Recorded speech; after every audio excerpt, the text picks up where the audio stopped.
I've been playing through my backlog recently and played some damn good games, but it was nice to go and play a game that was utter dog shit for a change, and that microwaved feces comes in the form of Wayfinder. When Wayfinder launched, it suffered severe server problems, nobody could play it, so naturally it was review bombed on Steam, and fair enough, server problems on launch should be a thing of the past. Many people have trotted out the early access excuse, but every game is early access nowadays. And how come the game's cash shop works perfectly as intended and other features aren't available at the moment? Priorities should be in order. Also, the small indie dev excuse has been rolled out too. It's being published by Digital Extremes, the people behind Warframe. You know, the game's so massive it has its own fucking convention. Not like the money isn't there, is it? But some of the positive reviews of the game on Steam claimed it was a good game when you could log in, and those people are lying. Wayfinder's story is bland and forgettable. You're the chosen one who managed to survive being absorbed by some out-of-date femfresh, and now it's up to you to go into the corrupted areas of the world and sort it out. The game has a lot of lore behind it, but none of it explained. I used to be a member of the Avenue Court, we were sworn enemies of the Syndicate, but now the femfresh has arrived, that no longer matters. It's just words, mate. What does it mean? So the game starts with you being able to select 3 characters to play through a tutorial. So I pick the tanky bloke, go through the tutorial and go, right, let's try another character. Rather than taking me back to the character select screen, the game takes me back to the main menu where I had to wait in a queue for 10 minutes, off to a flying start. I went with the rogue lady in the end, and I didn't realise she was one of the more complicated characters. That's because the initial character select doesn't show you a complexity rating.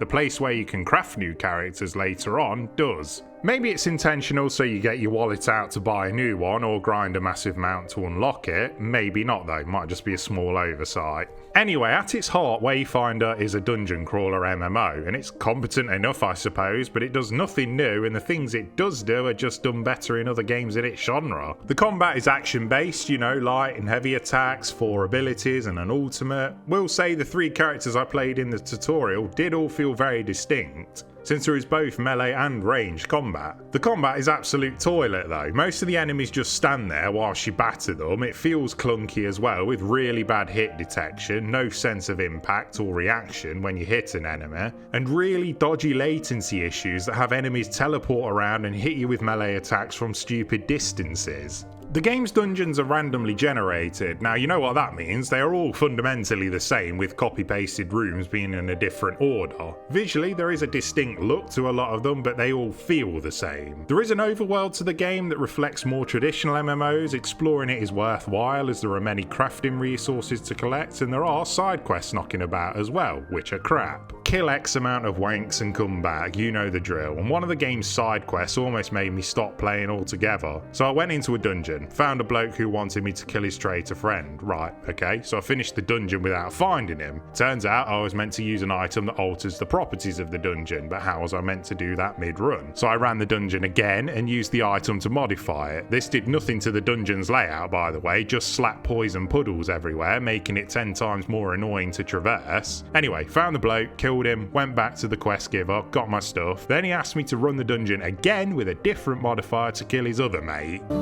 Now you're alright.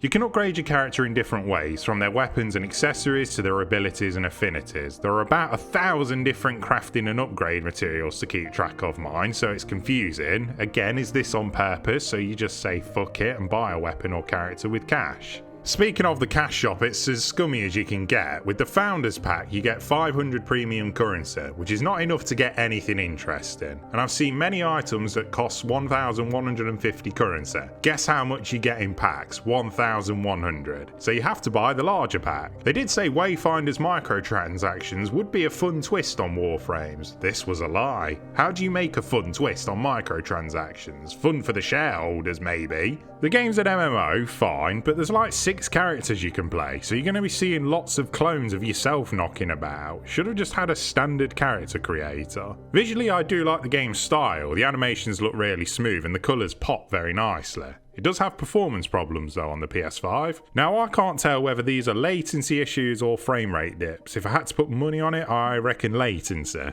Overall, Wayfinder's biggest issue amongst its many is that it's boring. At no point playing it was I excited at the prospect of what is next. More than likely it was repeating another dungeon, and why should I carry on when there are much more fun games I could be playing? Don't play it. It's a game designed to be addictive rather than fun. It's just there to be consumed, not enrich you in any way. Sure, when it hits full release in 6 months it might improve, but the core of it just isn't any good.